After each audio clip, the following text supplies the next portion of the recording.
Soyez les bienvenus pour un nouvel itinéraire B. Bonjour Mélanie. Bonjour Vincent. Toujours en partenariat avec l'Agence de développement touristique de l'Indre. Et nous allons nous intéresser aujourd'hui au patrimoine du département, un patrimoine à conserver, un patrimoine donc à protéger et à restaurer, mais aussi à faire vivre, à découvrir, à faire partager. C'est la spécialité, c'est le quotidien de nos trois invités aujourd'hui. Avec nous, Catherine Benoît, bonjour. Bonjour. Responsable des publics au château de Valençay. En face de vous, Annick Dussault, bonjour. Merci d'être là. Conservatrice du musée Georges Sand à La Châtre. Et puis Marc Dupouget, merci beaucoup. Bonjour d'être avec nous aujourd'hui, directeur des archives départementales de l'Indre. Un débat passionnant qui va s'annoncer tout à l'heure. Ce sera juste après la première étape de notre itinéraire. Mélanie, direction comme d'habitude désormais le bistrot des grands chefs. Aujourd'hui, nous partons donc à la rencontre d'Elisabeth, chef du restaurant à la table de Babette à La Châtre. Et nous salivons déjà à l'idée de découvrir sa recette de ravioles aux chèvres et aux noix, sauce crémée, au quincy et à la sauge. C'est parti.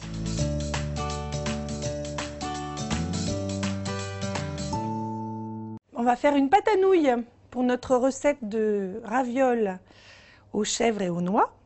On va utiliser de la farine et des œufs. Bon, il faut la travailler, la pâte à nouilles, c'est pas comme une pâte brisée, hein. Faut la pétrir. Là, il faut juste incorporer les deux ingrédients. Pour la pâte, c'est fait. On va faire la farce. Donc, on va hacher quelques échalotes. Le principe, c'est de hacher tous ces ingrédients, de tous les mélanger pour faire une petite farce. Pas trop fine. Il faut qu'on sente un petit peu les morceaux quand on va croquer dans la raviole. C'est bien de savoir ce qu'on mange. Donc tout ça, on va mélanger tous ces ingrédients et on va faire une petite farce. On fait en sorte que la farce soit homogène. La farce est prête. La sauce, elle est faite avec des échalotes, de la sauge fraîche, si possible, du sel, du poivre et du vin blanc de la région. Alors, je vais mettre le vin blanc dans la casserole. Voilà. On ajoute, faire réduire tranquillement jusqu'à ce qu'il n'y ait presque plus d'humidité dans la casserole. En fait, on enlève toute l'acidité du vin, on garde que ce qui est agréable dedans.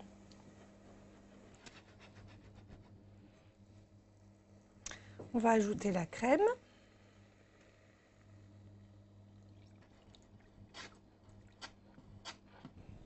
Voilà, donc là, ça bout. Je vais éteindre. Je vais goûter.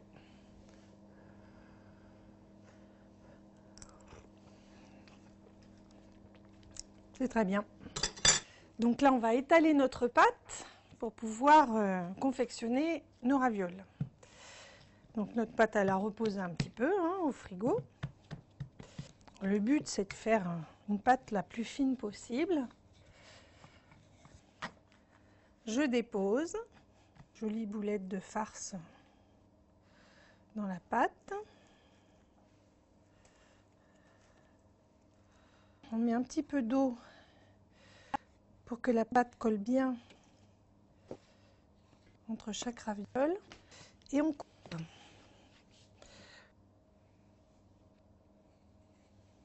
On va mettre à cuire nos ravioles dans un gros volume d'eau bouillante.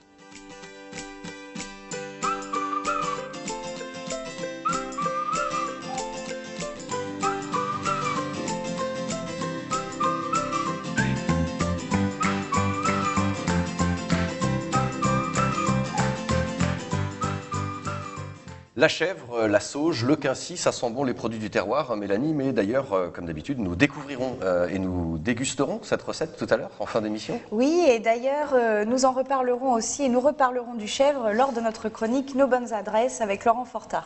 Alors, le patrimoine c'est l'architecture, les peintures, le mobilier, les écrits. Comment le conserver, comment le valoriser et comment le faire vivre aussi, comment financer sa conservation? Eh bien, c'est la question que nous posons aujourd'hui à nos invités. Oui, parce que le tourisme culturel Raviol tient une place importante dans l'économie touristique aujourd'hui, d'autant, et c'est surtout vrai pour notre territoire qui a la chance de posséder un patrimoine exceptionnel. Le château de Valençay, nous en parlerons tout de suite avec Catherine Benoît, mais aussi le domaine de George Sand à Nohant, le château de Bouges ou encore tout notre patrimoine roman. La conservation du patrimoine, c'est aussi l'opportunité de mettre en place des animations et de donner l'envie au public de découvrir ce patrimoine exceptionnel. Catherine Benoît, c'est d'ailleurs tout l'objet de vos actions à partir de 2015 avec ce nouveau circuit de visite qui permettra aux visiteurs de découvrir une collection de mobilier exceptionnel cédée par les descendants de Talleyrand lors de la vente du château en 1979. Oui, absolument. Donc nous réfléchissons, nous travaillons déjà sur le circuit de visite qui devrait être donc prêt pour le public à partir d'avril. Bien sûr, il y aura 2 années, donc 2 années sur lesquelles nous allons proposer des nouveautés. Cette année, bien sûr, un nouveau circuit de visite, donc une nouvelle déambulation dans le château, des supports de médiation différents, enrichis, avec des pupitres, des nouveaux audioguides, des nouveaux contenus et bien sûr des nouveaux espaces ouverts à la visite sur 2 années. Et donc peut-être au niveau des audioguides en différentes langues, j'imagine? Oui, absolument, en différentes langues et puis une version enfant. On a voulu répondre à un public aussi qui était en demande, donc nous concevons aussi un audioguide pour les 7-13 ans et là je pense que c'était absolument nécessaire. Oui. Donc plutôt pour l'accueil des scolaires que vous accueillez, j'imagine, de manière récurrente, ou en tout cas importante au cours de l'année. Oui, pour les scolaires bien sûr et pour les familles. Les familles, c'est donc un public qui nous est cher et nous souhaitions attirer vraiment aussi bien les adultes et les enfants, voire revenir les personnes qui sont déjà venues au château, redécouvrir le château sous d'autres formes, avec des nouvelles salles, des nouveautés qui mettent en valeur les collections, bien sûr. Super. Alors, rendre lisible notre patrimoine, c'est un peu l'une de vos missions, Marc Dupouget, au sein des archives départementales.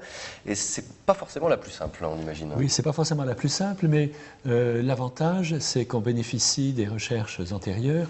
Un philosophe du Moyen-Âge disait que nous sommes des nains juchés sur l'épaule des géants. Et donc, pour Valençay, par exemple, sur lequel je travaille pour l'instant avec Catherine et avec sa directrice, Sylvie Giroux, et avec toute une équipe, eh bien, donc, nous bénéficions des recherches, notamment d'André Beau, mais aussi d'Emmanuel de Varesquiel, le grand spécialiste de Talleyrand, et puis de Christophe Morin, un professeur de l'Université de Tours. Et donc, pour accompagner l'audioguide, nous aurons des itinéraires du patrimoine, donc une plaquette qui donne suffisamment de détails, suffisamment charpentée, mais donc très agréable à lire, publié par le Centre des Monuments Nationaux. Voilà, utilisez effectivement toute votre base, toute votre richesse que vous avez justement pour aujourd'hui le rendre accessible et lisible à tout le monde. Les archives du château de Valençay ont été déposées en 1994 aux archives départementales et on connaissait plusieurs épisodes de l'histoire du château étaient méconnus et donc eh bien, le dépouillement des archives nous a permis de trouver des choses très intéressantes sur les remaniements parce que le château est une maison qui a plusieurs vies, qui dépasse donc c'est plusieurs familles, plusieurs vies et donc nous essayons de le reconstituer. Effectivement. Alors, Annick Dussault, vous aussi, vous avez un très beau projet cette année que vous avez mis à jour à l'église de Nohant. On va regarder quelques images d'ailleurs pour se rendre compte. L'église de Nohant, de très très belles fresques. Alors, c'est un travail particulier parce qu'il faut effectivement les restaurer, mais en même temps, il faut le faire connaître, ce patrimoine au public. Oui, alors la première étape auquel la communauté de communes de la Châtre Saint-Séver a eu à faire face, c'est effectivement de préparer sa restauration. Donc il y a eu au démarrage une étude pour faire des sondages, notamment pour s'assurer qu'il y avait ou non existence de peinture murale. Et effectivement, ça a été positif et on a ensuite enclenché donc, un travail vraiment de restauration, de dégagement de ces fresques. Donc ça, c'est un travail particulièrement délicat qui se fait au scalpel. Et la question après, c'est toujours de savoir qu'est-ce qu'on garde, qu'est-ce qu'on peut montrer au public, comment on le restaure pour rendre ça suffisamment lisible et compréhensible. Alors là, le parti pris avec l'architecte des monuments historiques, puisque l'église de Nohant est classée, ça a été vraiment une restitution très archéologique, c'est-à-dire qu'on voit apparaître des éléments, mais on n'a pas cherché à reconstituer quoi que ce soit. Donc on devine un certain nombre d'images, certains saints, on distingue un certain saint. Il faudra après identifier ces différentes scènes. Tout ça demande un temps énorme. C'est aussi ce qu'il faut expliquer au public, c'est que tout ne se fait pas. C'est pas juste hop, on découvre. Voilà, c'est plusieurs mois de chantier là en l'occurrence. Hein. Évidemment, le dégagement, la consolidation. Et ensuite, il faudra évidemment présenter ça au public, leur expliquer. Avec des supports, là aussi. Voilà, donc il est prévu des panneaux d'explication, mais on a déjà tenu pendant le chantier l'été à organiser des visites pour que justement le public puisse découvrir les étapes de ce travail et soit aussi confronté aux restaurateurs qui étaient sur place. Donc ils ont pu échanger également avec les restaurateurs. Donc on l'aura compris, un travail important et nécessaire avant la mise en lumière de ce patrimoine. Marc Dupouget, quelles sont selon vous les étapes nécessaires à respecter? Eh bien, il y a le côté matériel, donc, qui est le travail de spécialiste, mais il y a aussi l'interprétation des peintures. Alors, donc, il n'y a pas que Colombey qui a 2 églises, mais Nohant-Vic a 2 églises à peinture. Et nous essayons, avec Annick, de faire un chemin, un centre d'interprétation des peintures de l'église de Vic. Après, peut-être, nous verrons ce qu'on peut faire pour Nohant. Oui. Enfin, oui, tout à fait. Il y a un très beau projet qui est en cours de préparation aussi au sein de la communauté de communes, qui est justement de mettre en valeur ces églises peintes, puisqu'il en existe plusieurs autour de Nohant et de Vic, Vic étant vraiment le fleuron de ce patrimoine. Et justement, là, l'idée, c'est de trouver des moyens pour transmettre et faire comprendre au public ces fresques, puisqu'on est quand même dans un univers du Moyen-Âge, du XIIe siècle, très religieux. Donc, on sait que le public, actuellement, a un peu perdu ses clés de lecture. Donc, notre rôle et notre mission, j'allais dire, c'est justement de donner les clés de lecture et de trouver les moyens pour leur faire comprendre un petit peu ce qu'ont voulu les commanditaires de cette époque-là. Pas facile de vulgariser ça aussi, ça fait partie des étapes peut-être chez vous. Oui, tout à fait. Tout à fait, mais bon, avec une culture classique, une culture biblique et puis des comparaisons avec d'autres peintures. Je pense que là, nous avons demandé l'avis d'un spécialiste qui est à Nantes. On s'entoure effectivement d'un comité scientifique, effectivement, et puis aussi de personnes qui ont l'habitude de médiatiser ce patrimoine. D'offrir des éléments, en fait, finalement, de compréhension au public. Voilà, donc qui passeront évidemment par le numérique, par la lumière, par le son. Voilà, on fait appel à différents supports, différents médias pour le faire. Alors un dernier point peut-être avec vous, Catherine, justement sur un autre aspect qui est important pour rendre lisible tout cela, ce sont les labels. Vous avez obtenu 2 labels l'année dernière, le label Maison des Illustres et le label Qualité Tourisme. Oui.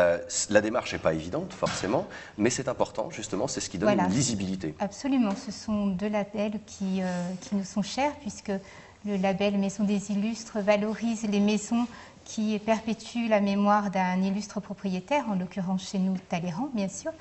Et puis la marque Qualité Tourisme a aussi été obtenue à la suite de plusieurs années de travail d'une équipe qui était très motivée et qui voulait vraiment proposer des offres de qualité.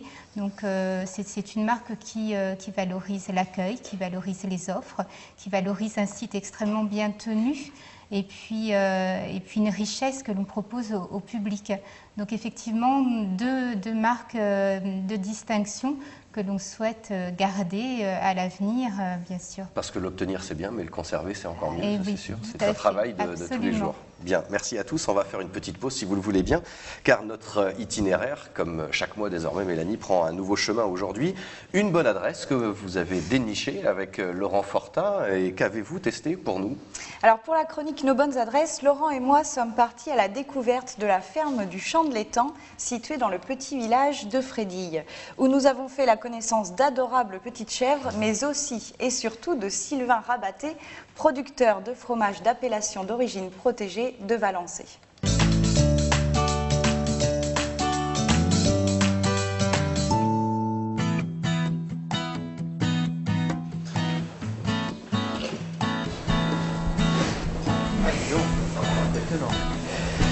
Bonjour Sylvain. Bonjour. Enchanté. Bonjour, ça va? Pas trop mal.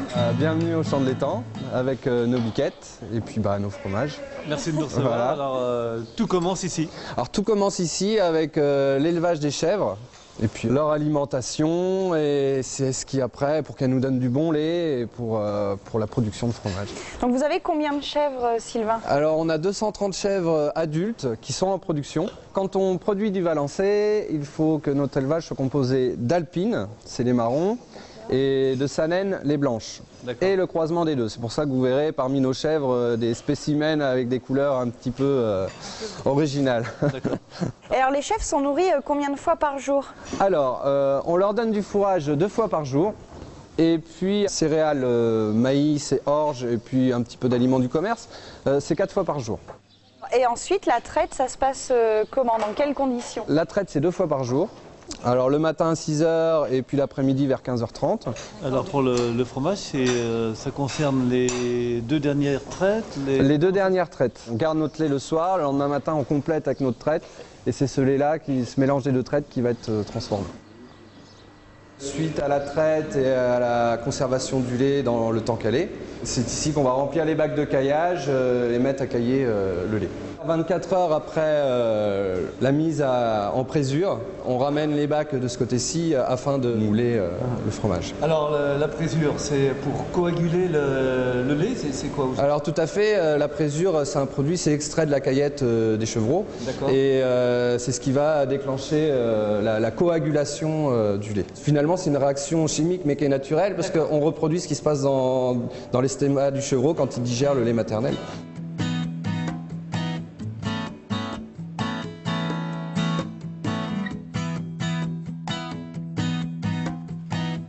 Entre justement le salage du fromage et puis ensuite la vente, l'affinage, ça dure combien de temps? Il faut que le fromage il ait 11 jours pour être commercialisé en Valençay. Mais alors après, au-delà de ça, au niveau consommation par le client, il y en a qui vont adorer. Donc ça part du fromage blanc, ensuite du frais salé, et puis ensuite le Valençay à 11 jours, qui est un fromage en début d'affinage avec une couverture rase. Et puis ensuite, après, ça peut aller du fromage qui a 3 semaines, 1 mois, jusqu'à un fromage qui soit hyper sec et puis qui est 2 mois, 3 mois. Donc voilà, si vous voulez goûter un petit morceau. Donc là, c'est un fromage qui a un petit peu plus d'1 mois, donc affiné.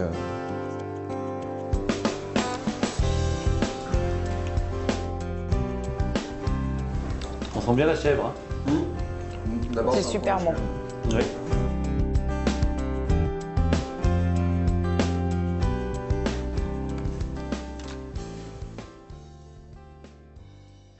Le fromage de chèvre de Valençay, Mélanie, qui fait partie, on va le dire, effectivement du patrimoine de l'Indre, patrimoine historique, puisque sa forme, on le sait, la pyramide tronquée, cette forme n'est pas due au hasard du tout.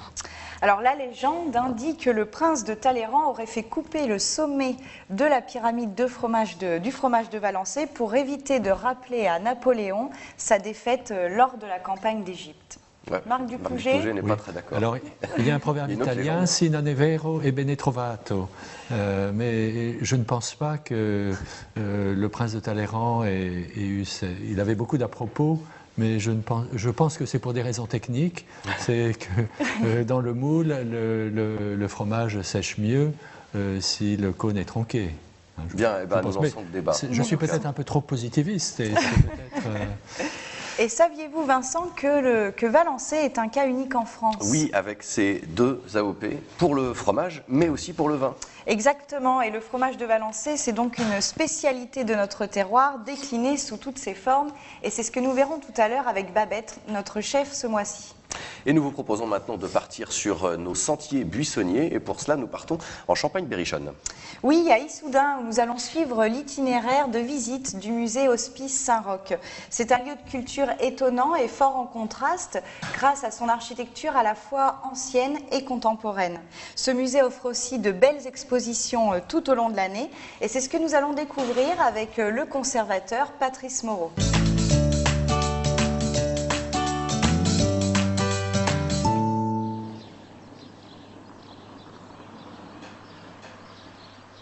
Le musée de l'Hospice Saint-Roch est un musée pluridisciplinaire, c'est-à-dire qu'en fait il comprend plusieurs domaines. Sur la partie ancienne qu'on peut associer au bâtiment de l'ancien hospice, quelques salles réunissent par période chronologique, quelques objets d'intérêt majeurs qui permettent de comprendre l'occupation du territoire ici à Issoudun, et puis en même temps sur des objets d'archéologie qui ont un intérêt autre au niveau de la région, pour le Berry, et au niveau national.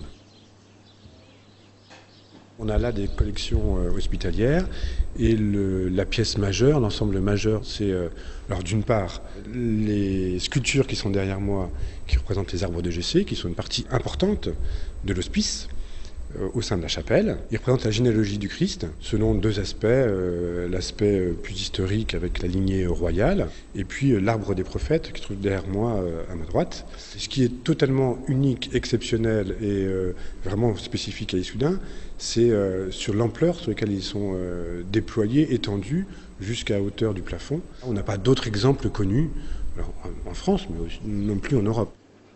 Et donc la deuxième pièce importante pour l'ensemble de l'hospice, c'est l'apothicairerie. C'est l'une des apothicairies les plus importantes de France. Pourquoi? Parce qu'elle est très complète dans son mobilier, l'ensemble de sa collection de pots en faïence, de verre, et surtout une série qui sont armoiriées et qui permettent de dater précisément le moment de sa fondation du milieu du 7e.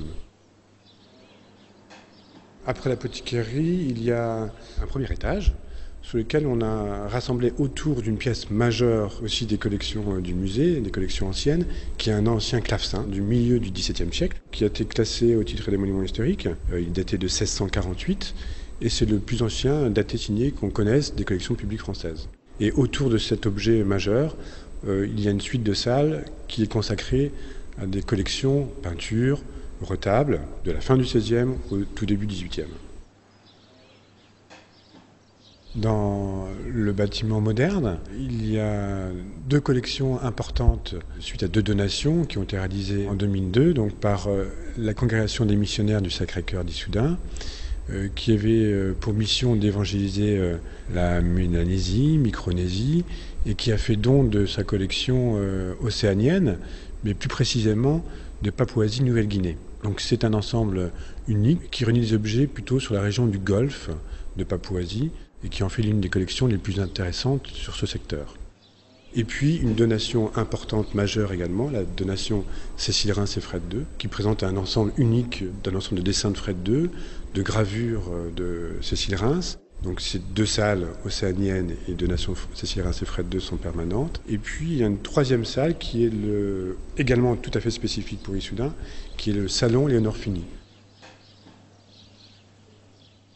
Le musée de l'Hospice Saint-Roch à Issoudun qui vous accueille gratuitement toute l'année. Alors les jours et horaires d'ouverture vont s'afficher sur le bas de votre écran avec le site internet. Retour sur notre plateau d'itinéraire B avec nos invités et un nouvel invité. On va accueillir notre chef de tout à l'heure, Babette, à la table de Babette qui va nous rejoindre avec son plateau et son plat préparé. Bonjour. Bonjour Elisabeth. Donc nous dégustons aujourd'hui de magnifiques ravioles aux chèvres et noix sauce crémée au quincy et à la sauge. Donc du quincy, du chèvre, des produits finalement qui marquent très fortement notre terroir. Ah oui, et il y a même la farce du pâté berrichon dedans. Servez-vous, chers invités. La farce du pâté berrichon, alors racontez-nous.